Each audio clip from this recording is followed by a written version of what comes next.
So now let me move to the file for the reason we are here today in the usual constellation with Commissioner Johansson.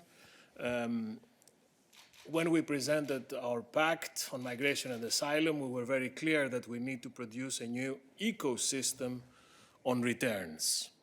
And we said that Europe will always remain an asylum destination for those fleeing dictatorship and war, but at the same time, those who do not have a right to stay in the European Union will have to be returned to their countries of origin.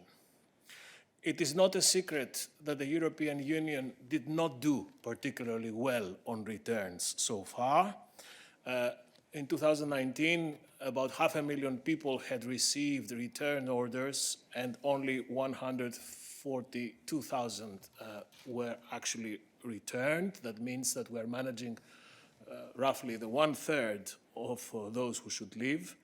The reasons behind this failure, let's not mince our word, is that a major difficulty is, of course, readmission. Countries of origin need to be engaged more, need to accept returns, and they also need to engage more with our help on reintegration of people who are coming back. I think this is not only a legal obligation under international law, but it's also a moral duty for us to help these countries to do the best they can. And as you know, with the Commissioner, we have very actively proposing, and our colleagues from the RELEX family, the Foreign Affairs family, we are proposing the significant reinforcement of the external dimension of migration policy with the very useful jumbo council we had between Foreign Affairs and Home Affairs ministers on 15th of March. We also have shortcomings internally on returns, and we are aiming to correct those as well. On the table, we have a revised return directive which will help. Frontex has been given a new operational mandate for carrying out returns, so Frontex will become the European Union's returns agency on top of their role on border management. The Commissioner has also announced the creation of a new function of EU returns coordinator in DG Home. All this will help us do better internally. But today, with a voluntary returns and readmission strategy we're preparing, we are completing an important piece in the overall puzzle. We do everything we can to facilitate, to speed up, to help them integrate. But not only we do this because voluntary returns are actually cheaper and more efficient, but also because it's a compelling factor to create ownership and engagement from the countries, from the receiving countries. So we have every good reason to promote voluntary return and reintegration measures.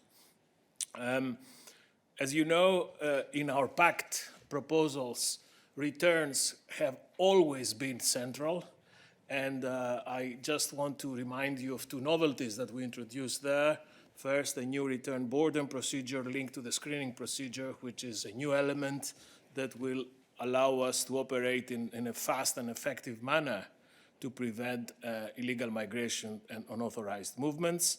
And we also introduced under the pact the new concept of return sponsorship, under which it's a new form of solidarity under which a member state can assume on behalf of the Union to organize European returns in a humane and European way.